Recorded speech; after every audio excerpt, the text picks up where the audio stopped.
જય ભગવાન. હું નયન દબારી પાછો. મારા વિડીયોમાં ઘણા લોકો એવું કોમેન્ટ કરી કે બોલે કાશ્મીરનો મુસલમાન કોણ છે?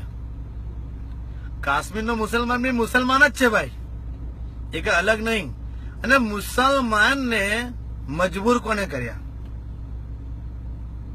એ માણસ નહીં, માણસ જ છે.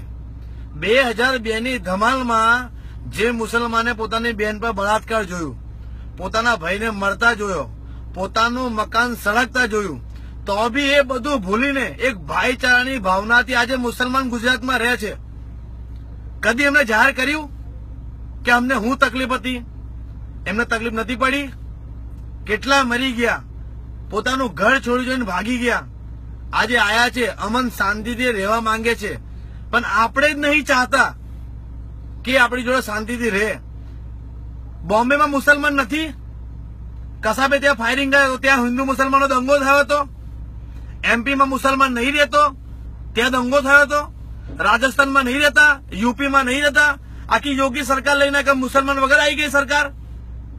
ભાઈ બધી જગ્યા પર દુનિયામાં મુસલમાન રહે છે, તો ગુજરાતમાં જ કમ તકલીફ શું? ગુજરાતમાં કોઈ બી ઇસ્યુ આવ્યો એટલે હિન્દુ મુસલમાન તરત ઝઘડવાનું ચાલુ. આ બાજુ મુસલમાન માર નાખો, આ બાજુ હિન્દુ માર નાખો. 2002 ની ધમાલમાં જેટલા હિન્દુ મર્યા, જેટલા મુસલમાન મર્યા, એમથી વધારે હિન્દુ સજા ભોગવે છે. સેન્ટ્રલ જેલમાં જઈને જુઓ, હજુ એ લોકો સજા ભોગવે છે. તમે ગયા એમને છોડાવવા માટે? એ તમારા માટે લડ્યા હતા. અને કોઈ મુસલમાન ગોધરા ટ્રેન હરગાઈ હતી, બરોડા કે બીજા કોઈ વિસ્તારમાં નથી હરગાઈ. સજા ઓલ ઓવર ખાનદાનને મળી, આખી કોમને મળી. બધા મુસલમાન વિરોધી હતા, બધા મુસલમાન ગુનેગાર હતા. આજે મુસલમાન વિરોધ થયોનું કારણ આપણે છે. આપણે આપણા ઘરનું કોઈ બી લગ્ન પ્રસંગ હોય ને, આપણે એમને તમે ખાલી ઇન્વિટેશન આપો. ભાઈચારાથી લોકો એચએમ કરો, હિન્દુ મુસલમાન કરવું એ આપણું માનસિકનું કામ નહીં, આપણું માણસાઈનો ધર્મ નહીં. આપણે ઇન્સાન છે, આપણી ફરજ છે આપણે ભાઈ તરીકે રહો.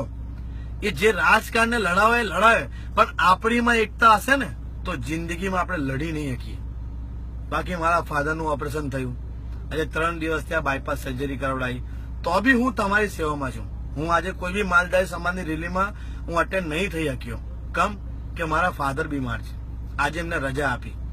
પહેલા હું મારું ઘર સંભાળું, પછી સમાજ સંભાળું. એટલે દરેકને મારી વિનંતી કે લડશો ના, આપણે ભાઈ તરીકે રહો. આપણે નહીં લડીએ ને તો કોઈ રોટલો નહીં શીખી શકીએ. જય ભગવાન.